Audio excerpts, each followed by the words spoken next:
Hi, this is Misha, and we've mentioned this rifle before, the Italian Beretta AR70/223. This is the forerunner of the Italian Army's AR70/90.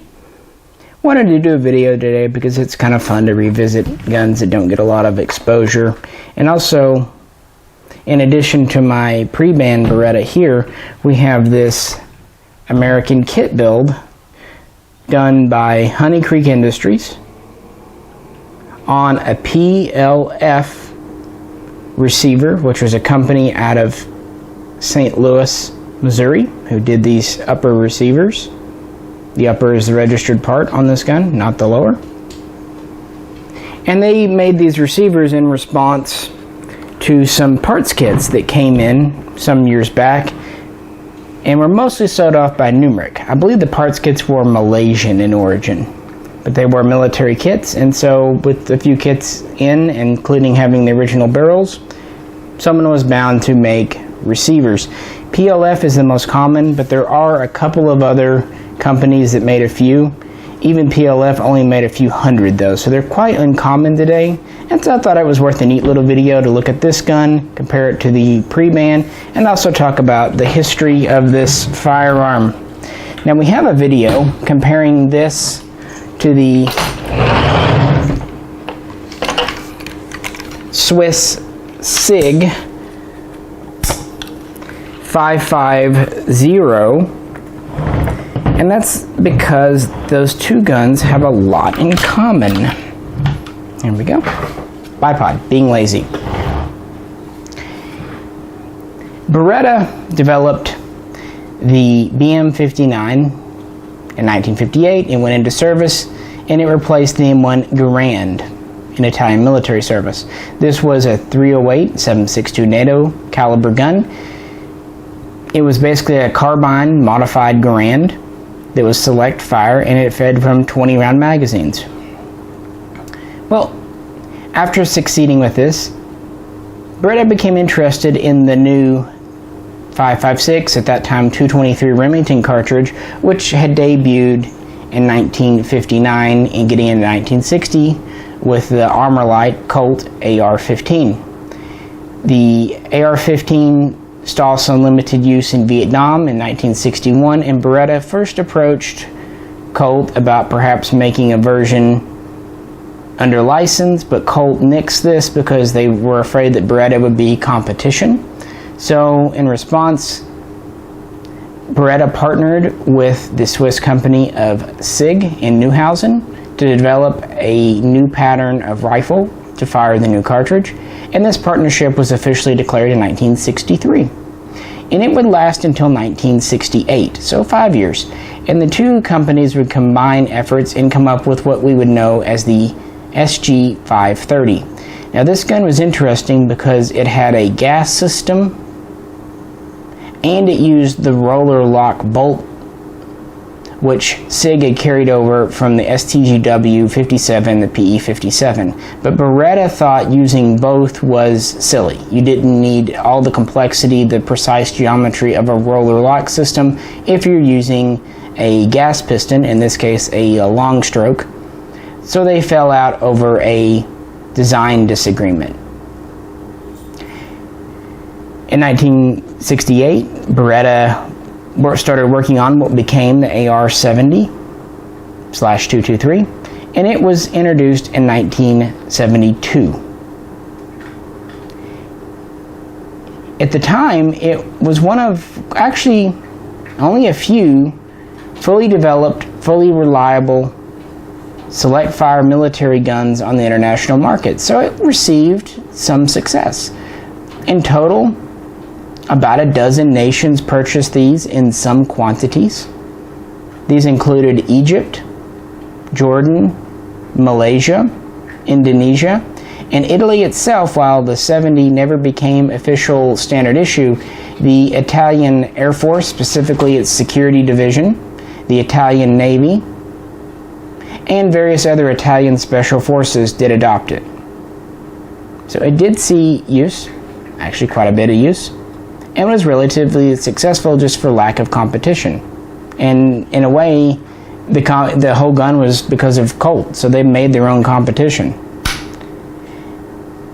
Now, I don't want to get too much in the mechanics in this video because we have another video on that, but just to go over it briefly, we have an 18-inch cold hammer forged chrome lined barrel. We have an easily removable flash hider that doubles as a grenade launcher. We have flip grenade aiming sights with gas cutoff. We have a bayonet lug that takes the same bayonet as the BM59.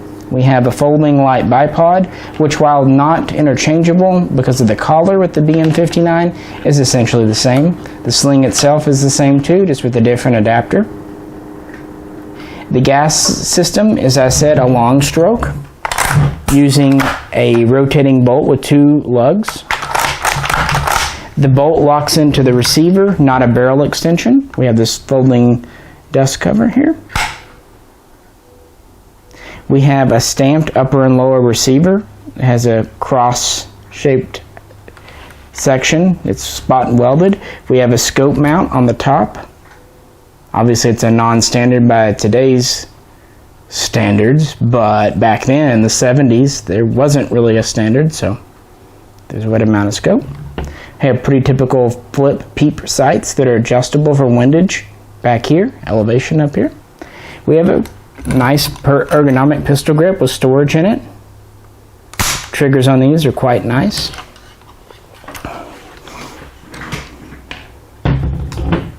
We have a fire mode selector. Interestingly, middle position is fire, down is safe, up is full auto, but of course this doesn't go there because being a semi. Have a synthetic buttstock with a metal butt plate, fixed sling swivel. This takes proprietary rock and lock mags, kind of based on the AK a bit, kind of a cross between an AK and an AR mag. Keep in mind, when this was developed, there wasn't really a standard, and really the M16 mag was nothing to write home about in the 60s. So I don't blame Beretta for going its own mag route. This was pretty common at the time. SIG did the same thing. The early FNs, like the CAL, had their own mags. So yeah, going proprietary mag route in the 70s, 60s, 70s was you know, fine. I have a relatively large trigger guard for use with gloves. And otherwise, we have a pretty standard gun. Because of the stamped receiver, we're relatively light, 18-inch barrels, so they're relatively short. Polymer furniture. It's a nice feeling gun, it really is. It feels a lot like an M16A1 or maybe a beefier AR18, AR180. The Italian military in 1985 decided it was time to replace the BM59, and it had experience with this AR70, but wanted some updates and changes. So Beretta started working on a modernized version in the late 80s. It went through testing in 88, 89, and was adopted as the standard issue infantry rifle in the Italian Army, as well as Air Force and Navy in 1990 is the AR70-90. Hopefully we can put up some pictures. It uses the same basic operating system as the original gun, but they updated it in a few key ways. For one, it took standard M16 mags. For another, we went to an ambidextrous safety. We also made the mag release for the AR-15 mags ambidextrous.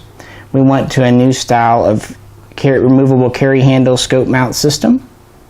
We went from a square cross-section upper receiver to more of an octagonal to make it a little stronger. And there were several other minor differences. There was also burst modes as an option, so on and so forth. But so that was the base here that became standard. And both guns would be in service together. They wouldn't get rid of their older AR-70s just because the newer guns came in. I don't know how many AR-70s were in Italian military service. Again, special forces, a few thousand. But for the 70-90, I do know that in 92, the Italian military ordered 54,000. And then in 96, they ordered another 40,000. So we're about 94, 95,000. And all these were delivered before the turn of the millennium, before 1999. So they had those.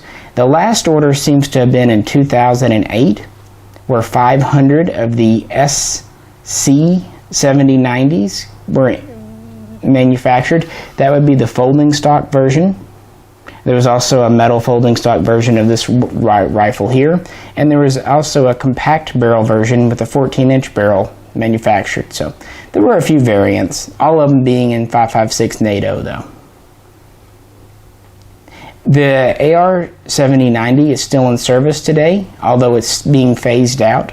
The newer ARX160 began to replace it in 2009, 2010, and that process is ongoing slowly but surely as of 2018.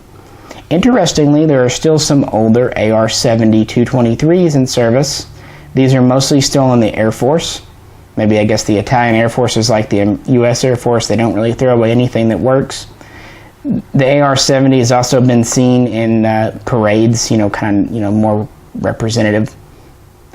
Interestingly, while the AR70 223 wasn't widely adopted, therefore wasn't widely successful inside of Italy, as I said, it was pretty successful on the world market, but when it came time to the 7090, the reverse happened. The 7090 was successfully introduced inside of Italy, but on the world market, very, very few nations purchased it, virtually none in large numbers, and literally none is their standard issue.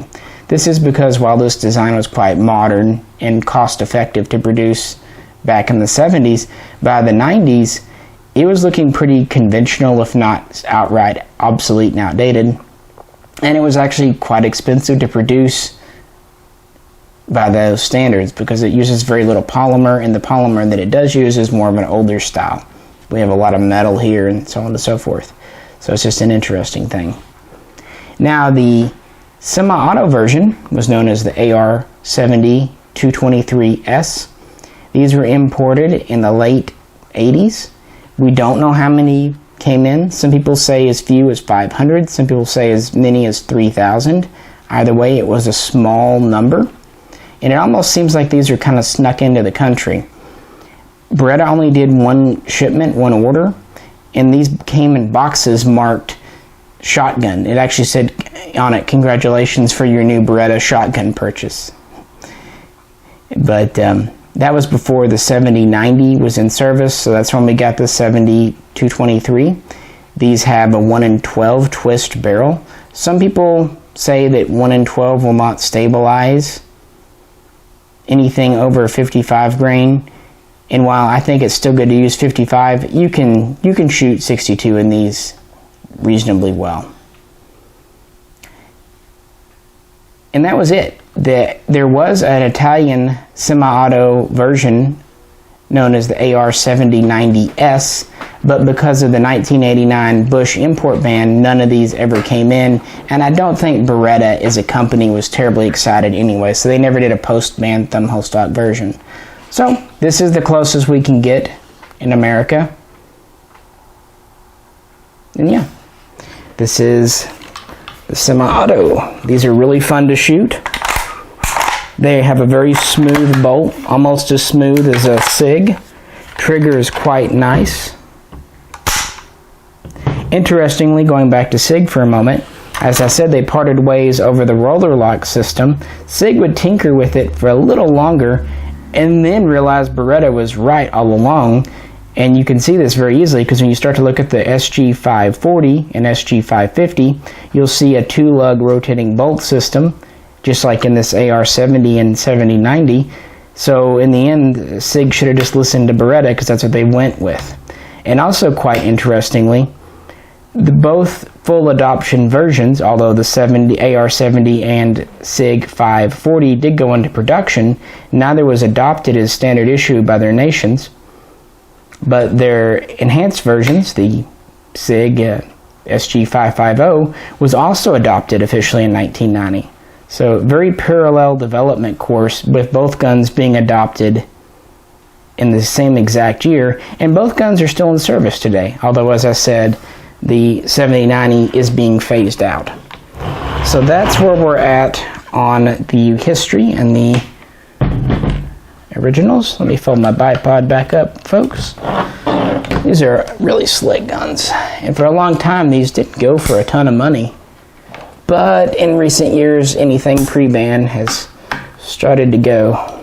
There we go. So what if you weren't lucky enough to find one of the originals? Well, there were parts kits, as I said, and a few companies like Honey Creek Industries did use the US receivers to build up guns using the Malaysian numeric parts kits. This is one of them. We have the original barrel, has the original flash hider. Now this one does not have the grenade sights.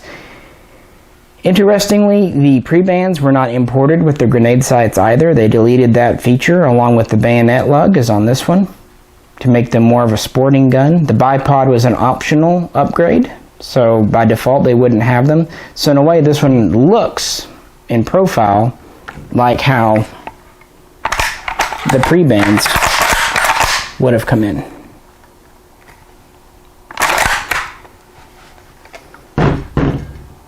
All the parts on here are original.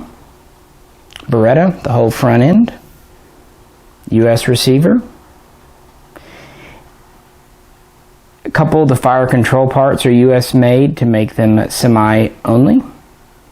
The pistol grip also might be US made, I'm not sure. Steve wasn't sure on that. The original buttstock. Had the dust cover. Here. Had the rear sight. The biggest difference, we don't have the scope mount on top of this receiver, but we do have the reinforcing ridge on top of it, which is pretty neat that they went to that much trouble. Comparing the receivers, they're very, very similar. They got all the stampings and markings right. This one's just as smooth.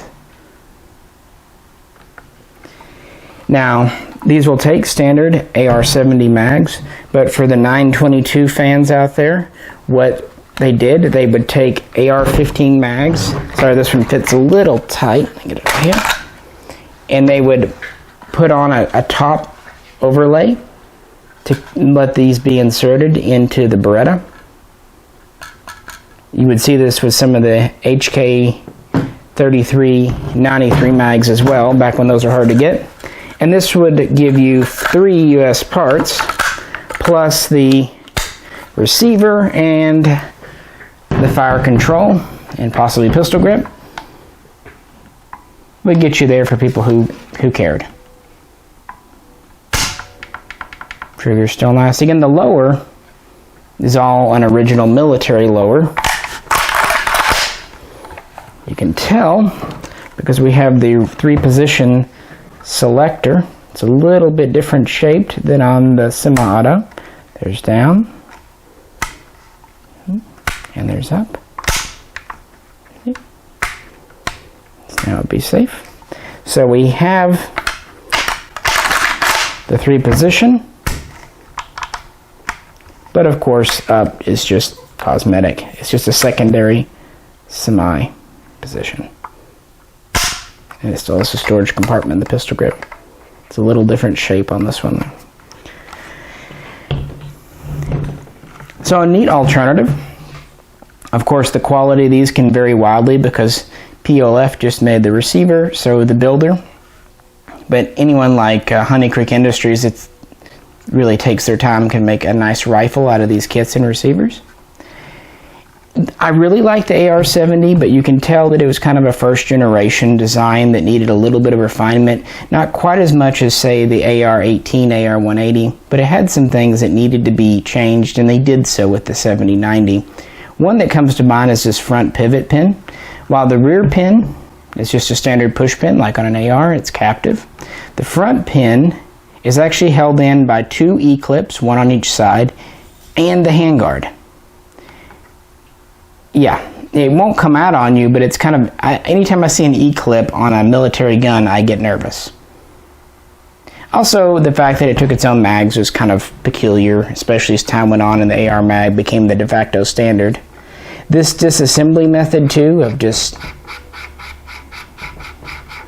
unscrewing your flash hider,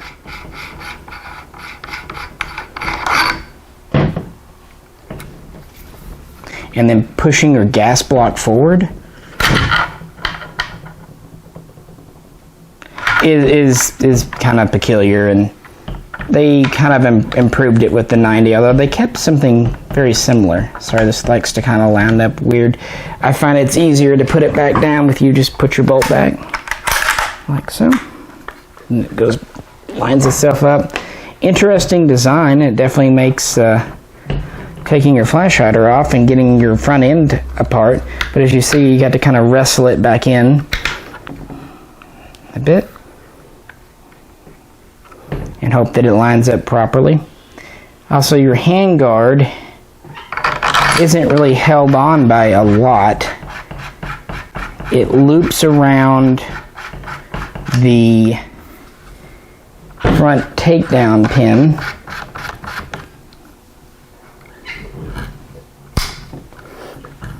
and also just clips onto the front of your barrel and gas tube. It might even come off without having that on. I'm not sure, I never tried. I think you might need to have your gas tube off though. I bet I could pry it off. Anyway, it's just kind of clipped onto the front end, which is just fine, but kind of a little strange. Probably a little better if you have the bipod to help hold it on. But just thought I would share this while I had it. I'm actually selling this for Honey Creek Industries. We had a deal working, and I sent him some parts and a gun, and he sent me this to sell the makeup for it. But yeah, it's a nice way to get a shooter, AR70, and would definitely add to any Beretta collection. I will end by saying, if anyone knows where you can find an AR70-90 parts kit or semi-auto rifle built from a parts kit in the US, please email me. I'd love to have one to add to my collection. But until that magical day comes, I will be very content with my own pre-ban AR70 here, which is a great shooter and one that we've had out on more than one occasion. And in some ways, I kind of like it better than the SIG. It's a little lighter, and it's just as nice of a shooter. Well, if you like Italian firearms, we have plenty of other videos, so check out the playlist. You might find something else to while away a few minutes. As always, we really appreciate you tuning in. If you liked the video, please click like. Also, please feel free to comment. We love to chat in the comments about whatever. And if you'd like to help support us, please click the link and check out our Patreon page. We have some benefits there and some exclusive content and so on and so forth. So, yeah, see what's there and if anything interests you. Well, that's about all I can say here. So this is Misha.